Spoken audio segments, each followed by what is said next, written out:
Thanks for coming over. This is Amodeus. Today's Dungeon Hunter Champion video is about answering your most pressing questions about the New Year's Drake Slayer event. Now, I got a lot of questions about the new event, and in all honesty, it makes perfect sense that we missed some stuff. After all, if you've been playing the game, then you missed the important information posted outside of the game on Discord, Facebook, and Twitter. So, if you haven't kept up on all three, you might have missed some of the details from the Drake Slayer event. So I wanted to go ahead and cover them all here, bring them into one location, so that everybody had all of the information necessary to do what they wanted to do. Now, at first glance, the event looks great. Everyone can participate, there are great daily rewards, milestones are good for the entire player base, and the shop has great rewards available for everyone's level. Now, the event also has drop rates publicly posted, so you can even focus your time where you want to get the most out of the event. And as a side note, I want to take a second, because this is a direction I really hope that Dungeon Hunter Champions continues to improve on. So this is my obligatory positive reinforcement to keep going. Give us the details for champions, give us the details for events. These are all things the player base wants and that we're constantly asking for. Now, Dungeon Hunter Champions and their New Year's Drake Slayer event is exactly what it sounds like. You kill the Elder Drake and get special rewards. The higher the rate of Elder Drake, the higher the rewards.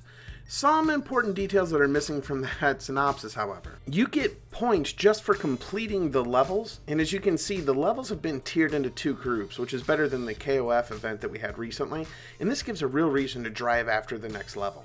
Now, milestones for total accumulated points means if you can beat Elder Drake 1 or 2 at least 100 times before January 10th, you can get all the milestone rewards. Now, this is totally achievable for like 99% of the player base and is a fantastic move on Game Loft's part. Now, unlike previous events, each run has a chance to give you a special currency for the shop called Drake Bone. And the rates are actually posted by dungeons.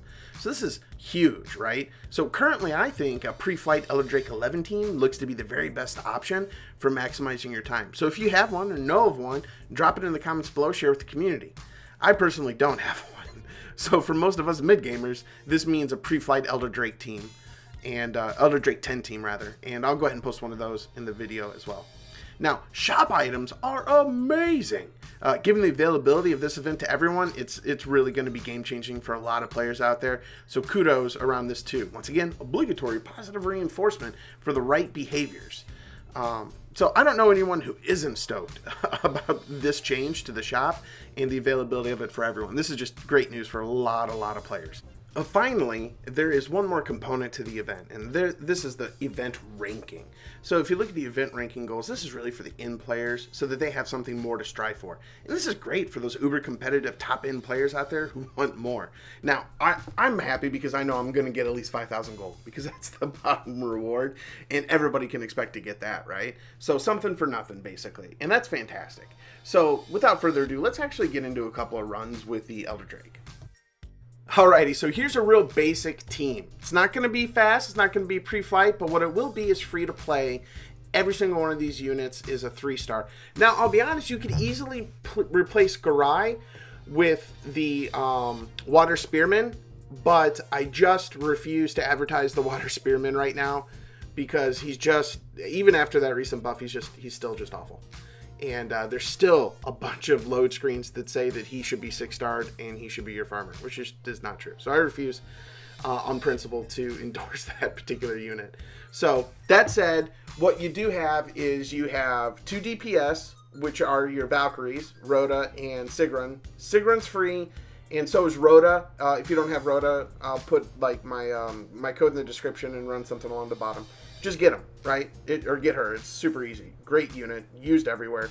And then it's Manus for skill cooldown and some deep or ongoing damage. And then basically you just have Zircon for heals. Now it's nice that Zircon also has an amazing AI that constantly applies the immunity. But really this team is just about survivability and getting through the dungeon consistently. So that for me, I auto so much of my day that I don't want to look at my screen and make sure something went through. So this was one of my initial teams, and these units were originally built on HP, attack HP, or HP attack. I mean, they were all broken or on vital, and they were all on HP attack in some form or fashion. and I was able to do it sub 2 minutes, and just, you know, as the gear got better, the units got better, but basically I just could hit auto and walk away, or go do something else. And that's really what I wanted to do. And especially for this event, that's what you should be looking for. Now, what I would say is that this is nowhere near mid or in-game, but I would say that if you're moving into the mid-game, these units really aren't that bad even in the mid-game, because I'm supposing that the mid-game you've gotten better gear. So now maybe you got some 6-star attack, and now you can go HP attack, right? Something like that. So this next team is going to move away from that a little bit, right? So we're going to put Rhoda in there because Rhoda is amazing, and there's just no reason not to run her. And then we're going to use Kendrick because Kendrick is an AoE armor breaker that also gives an attack buff. Now, he is a 4-star unit, and I've used Hoshi in the past. I just think that Kendrick, as opposed to Hoshi, Kendrick is much easier to build on attack, crit damage attack, and have him be an effective DPS unit. So really what you see on the screen now is I just put in Lemon Drop. Lemon Drop 100% can be replaced with a Peppermint. So I know that there's a lot of discussion here, and I've been asked to like really clarify this multiple times. Lemon Drop is not the requirement. A Candy Munchkin is the requirement that has the crit buff, which means Peppermint. So I don't have a second Peppermint at 6 stars. What I do have is a Lemon Drop. So Lemon Drop's in here, but you 100% can just use 2 Peppermints. I've said this multiple times, but I really want to call it out. Make this whole team free to play by putting in a Peppermint. Sigrun comes at the beginning of the game, so this team is 100% viable.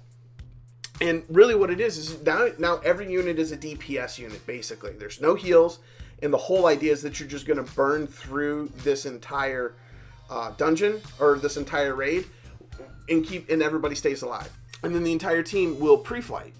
So, I mean, that is really sweet. In-game is not pre-flighting ED10. In-game is like pre-flighting like ED12 and ED11. But like I said, if you have a team that will pre-flight ED11, drop it in the comments. I'll build it if I can, but I don't think that's a possibility for me right now. So I'm going to enjoy my mid-game ED10 team, and I'm going to move on from there. So hopefully this gave everybody some information, cleared up any questions you might have had. Like I said, it's a really great event. I think everybody's going to have a phenomenal time with this event and get something out of it. So without further ado, thanks as always for watching the videos. Have a great weekend. Bye.